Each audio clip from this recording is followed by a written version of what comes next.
قیامت کی نشانیاں کیا آج ظاہر ہو چکی ہیں، نیز قیامت کب قائم ہوگی؟ میرے بھائی ہمیں کیا پتہ کب قائم ہوگی؟ قیامت قائم ہونے سے پہلے دجال بھی آئے گا، حضرت عیسیٰ علیہ السلام بھی آئیں گے، حضرت مہدی بھی آئیں گے، سورج ایک دفعہ مغرب سے نکلے گا، یاجوج ماجوج ظاہر ہوں گے۔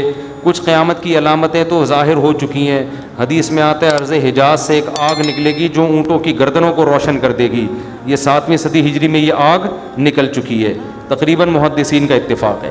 700 سال پہلے 7ویں صدی ہجری میں آگ نکلی تھی بہت بڑے پیمانے پر عرض حجاز میں، تو وہ تو ایک نشانی ہو چکی ہے۔ تو کچھ نشانیاں ہو چکی ہیں، زیادہ تر نشانیاں کیا ہیں باقی؟ ایک نشانی یہ تھی، حدیث میں آتا ہے کہ یہ جو عرب لوگ ہیں نا، جو اونٹوں کے چرواہے، بکریاں چرانے والے غریب غربا، یتطاولون فی البنیان، ایک دوسرے سے بڑھ چڑھ کے بلڈنگیں بنائیں گے۔ تو عرب میں جو اونٹ چرانے والے، جو ان میں جو کرپٹ لوگ ہوتے تھے، وہ تو حاجیوں کو لوٹ کے گزارا کرتے تھے۔ پاؤں میں چپل نہیں ہوتی تھی، حفاتن عوراتن عالتن، حدیث میں آتے ہیں ننگے پاؤں ننگے سر لوگ، ننگے بدن لوگ، ایسا نوٹ چھاپیں گے، ایسا پیسہ آئے گا کہ بلڈنگوں پر بلڈنگ۔ تو یہ تو دبئی میں، آپ شارجہ میں دیکھ لو، اب سعودی عرب بھی بنا رہا ہے، ایک بڑا شہر آباد کر رہا ہے، اور برج خلیفہ اتنی بڑی بلڈنگ بنا دی کہ اس کو آدمی دیکھتا ہے تو ٹوپی سر سے گر جاتی ہے اس کی۔ تو یہ بھی قیامت کی علامت تھی جو پوری ہو چکی ہے۔ تو کچھ علامتیں تو پوری ہو چکی ہیں، لیکن بڑی بڑی بہت ساری علامتیں باقی ہیں، تو جن میں ایک بڑی علامت ہے، سب سے بڑی علامت دجال کا ظہور ہے، حضرت عیسیٰ کا آنا ہے، امام مہدی کا آنا ہے، یاجوج ماجوج کا نکلنا ہے، سورج کا مغرب سے نکلنا ہے۔ تو جب آئیں گی تو پھر خود ہی پتہ چل جائے گا، اس کے لیے آپ ہمیں کال کرنے کی بھی زحمت نہیں کریں گے، ٹھیک ہے نا؟ اچھا بھائی مفتی صاحب، کیا بھائی جان آپ ذرا تمیز سے بیٹھ جائیں، ٹھیک ہے، اس طرف رخ کر کے بیٹھ جائیں آپ۔ بچوں میں یہ بڑی مسئلہ ہے نا، بچہ کا کبھی بھی ایک جگہ بٹھاؤ گے کبھی بھی ٹک کے نہیں بیٹھے گا وہ، اس کو میں نے اجازت دی تھی کہ آپ تمیز سے بیٹھو گے تو بیٹھ جانا، ٹھیک ہے، اب تمیز سے، شاباش۔ لیکن وہ بچہ ہی نہیں ہے جو تمیز سے بیٹھ جائے۔ اچھا بھائی مفتی صاحب، کیا توحید پرست مسلمان کو جہنم سے نکال کر جنت میں لے جایا جائے گا؟ کیا مسلمان جہنم سے نکل کر جنت میں جائے گا، اور یہ کب ہوگا؟ یہ تو صحیح احادیث سے بات ثابت ہے کہ ایک نہ ایک دن مسلمان جو توحید پرست ہوگا، اپنے ایمان کی برکت سے سزا کھانے کے بعد بہرحال جہنم سے نکل کے جنت میں جائے گا۔ اللہ ایمان والوں کو اور کافر کو ایک جیسا بدلہ نہیں دیں گے۔ حدیث میں آتا ہے کہ جب جہنمی جہنم میں چلے جائیں گے، ایک طویل عرصے کے بعد کافر جو ہے نا، یہ تانا دے گا مسلمان کو کہ تم میں اور ہم میں فرق کیا ہے؟ تم کلمہ پڑھتے تھے، ایک خدا کو مانتے تھے، اللہ کے پیغمبروں کو مانتے تھے، تم بھی گناہ کرتے تھے اور ہم بھی گناہ، تو نتیجہ تو دونوں کا ایک جیسا ہوا۔ تو حدیث میں آتا ہے اللہ کو غضب آئے گا، اور اللہ ایک بہت بڑی تعداد صرف ایمان کی برکت سے جہنم سے نکالے گا۔ غیر مسلم اس پہ اعتراض کرتے ہیں، واہ بھائی واہ، مسلمان اتنے بڑے مجرم ہوئے، اچھے نہ بھی ہوں پھر بھی بالآخر جہنم سے نکلیں گے، اور ہم جیسے مرضی ہوں جلتے رہیں گے جہنم میں، یہ کیسا اسلام ہے؟ بھائی اپنوں کا ہمیشہ دنیا خیال کرتی ہے، اور جو اپنے نہیں ہوتے ان کا خیال نہیں کیا جاتا۔ آپ بتاؤ نا، امریکہ کا کوئی بندہ پاکستان میں جرم کرتا ہے، امریکہ کہتا ہے ہمارے حوالے کرو، ہاتھ لگانے کی بھی اجازت نہیں ہے، کیونکہ ہمارا نیشنل ہے، یہ ہمارا کلمہ پڑھا ہوا ہے اس نے، ٹھیک ہے نا؟ تو جو بھی غیرت مند حکومت ہوگی وہ یہ کرے گی۔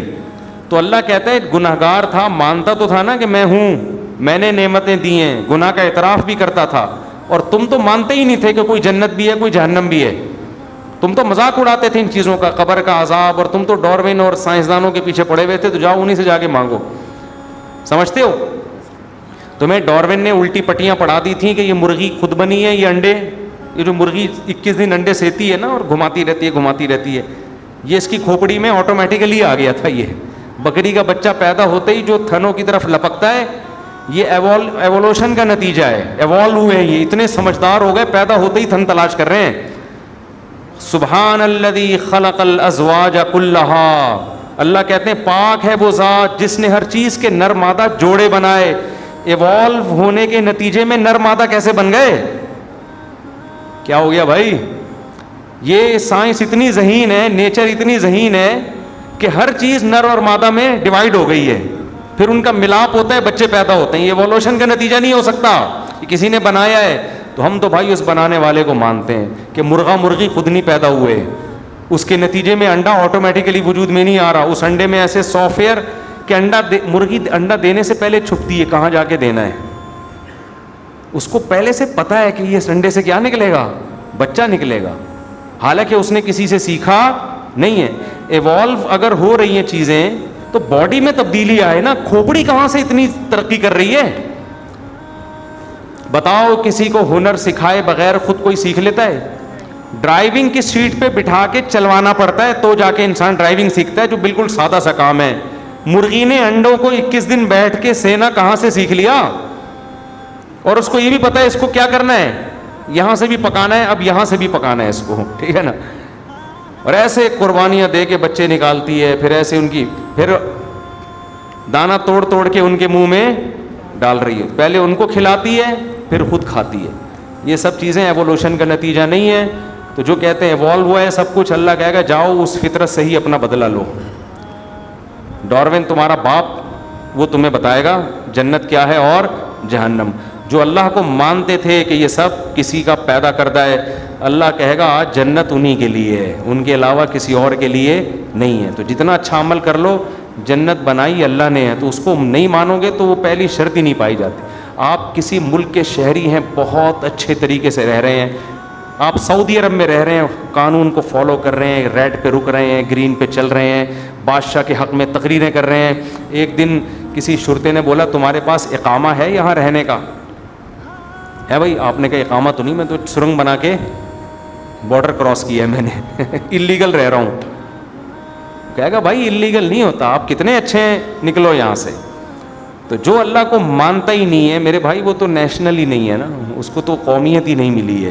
اللہ کہتے ہیں تم تو باغی ہو, تم آؤ میرے پاس, تمہارے جتنی نیکیاں ہیں ان کی مثال پہاڑ کی راکھ کے پہاڑ کی ہے, دیکھنے میں بڑی لگتی ہیں, ان کا وزن کچھ بھی نہیں. ایک بچہ اپنے باپ کو مانتا نہیں ہے, جتنی مرضی خدمت کرے باپ کوئی لفٹ نہیں کرائے گا, کہے گا نادرا میں کسی اور ابا کا نام ڈالا ہوا ہے تو نے. اور ایک بچہ باپ کا نالائق ہے, لیکن جب پوچھے تیرا باپ کون ہے فوراً بتاتا ہے یہ میرا باپ ہے. باپ کہتا ہے نالائق ہے لیکن ہے کس کا؟ میرا ہے. تو میں چماٹ لگاؤں گا, دوسرے کو نہیں لگانے دوں گا, اس کو دفاع بھی کرے گا, وراثت بھی اسی کو دے گا. تو مسلمان کی مثال جو گنہگار ہے وہ ہے جو نالائق ہے مگر ہے اللہ کا اپنا, اور جو کافر جو نیک ہے اس کی مثال وہ ہے جو نیک ہے مگر اللہ کا نہیں ہے. اس کا یہ مطلب نہیں ہے کہ نیک نہ بنے آپ لوگ. برائیوں کی سزا بہرحال جہنم میں ملے گی, اس سے اللہ بچائے, وہ کوئی 2-4 دن کی ٹھگائی نہیں ہے.